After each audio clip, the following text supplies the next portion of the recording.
Sup YouTube, Sean, Count Blagreth, album review, this time of the 2010 release from Century Media, Finntroll, Nifelvind. Nifelvind is a 11-track album for the Standard Edition, 12 if you bought the Deluxe Edition, which is what I have. The Deluxe box set includes a sweet die-cut box, as you can see. It's textured along the wooded part. Pretty thick. Reason why it's so thick, you got beer coaster, the jewel case of the CD, and my favorite component, the poster flag.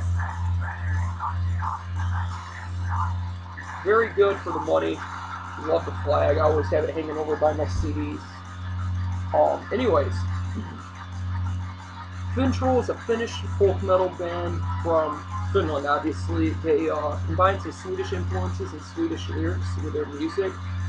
Reason why they chose Swedish over their native language of Finnish is they believe that it sounds more trollish. And it does in a weird sort of way. That's, I guess, the best way to put it. I can't really comment on the lyrically, but I mean, from translations I've read and seen, it's just your standard Finntroll album of songs about trolls and battles. So, it starts off with a really epic intro. This really sets the tone for what the album's going to bring forth to you, which is a very epic, big, large, beautifully produced sound. I'm going to start off with the guitar, as I always do. Guitar-wise, it's got a very melodic black metal sound to it and feel. It really reminds me of the latest Dark Fortress album, Yelm, I believe is how you say it. It really reminds me of the sound from that album, both production-wise and guitar sound. The riffing kind of reminds me of that, only if they would take out some more of the straight-up black metal moments and replace them with folk-influenced guitar moments. Some really sweet folk melodies thrown in here and there. And then bass-wise, doesn't deviate too much, nothing fancy, nothing mind-blowing. You can't really hear it that well, but it's there, and it just adds to the music, which is what it's supposed to do.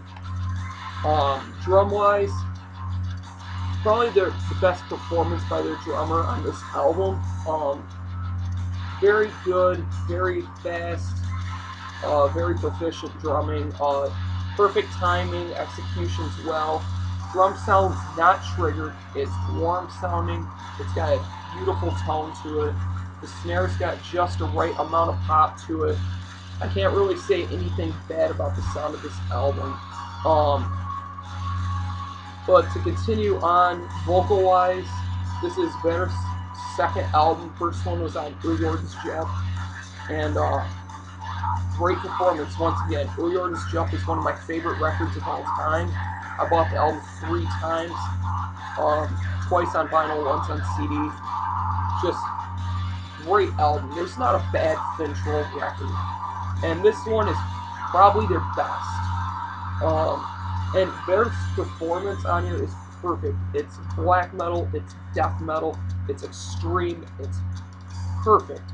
There's even some clean vocals on here. I believe they're performed by Trollhorn, but I could be wrong, so I'm not going to really comment on who did it, but I'm just going to say they did a great job.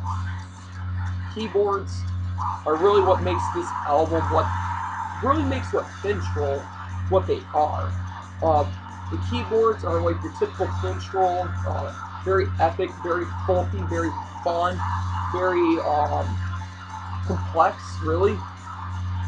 Just a lot of fun to listen to this album. I love it. The keyboards just make it. And this CD is very easy to find. FOA has always had countless copies of this. And they're usually roughly $12. This edition that I got cost me, I believe it was $21 or something like that. It was well worth every penny. So if you can get that edition, do it. But overall, just buy this album. This is definitely going to be in my top 5 of 2010. I'm going to have to give this a good 9 out of 10. I'll go and give it an 8.75. It's not completely worthy of a 9, but definitely doesn't deserve an 8. So, definitely check this CD out if you can. Be sure to buy it, support the artist, and as always, keep it metal, everyone. 8.75 out of 10. Buy this.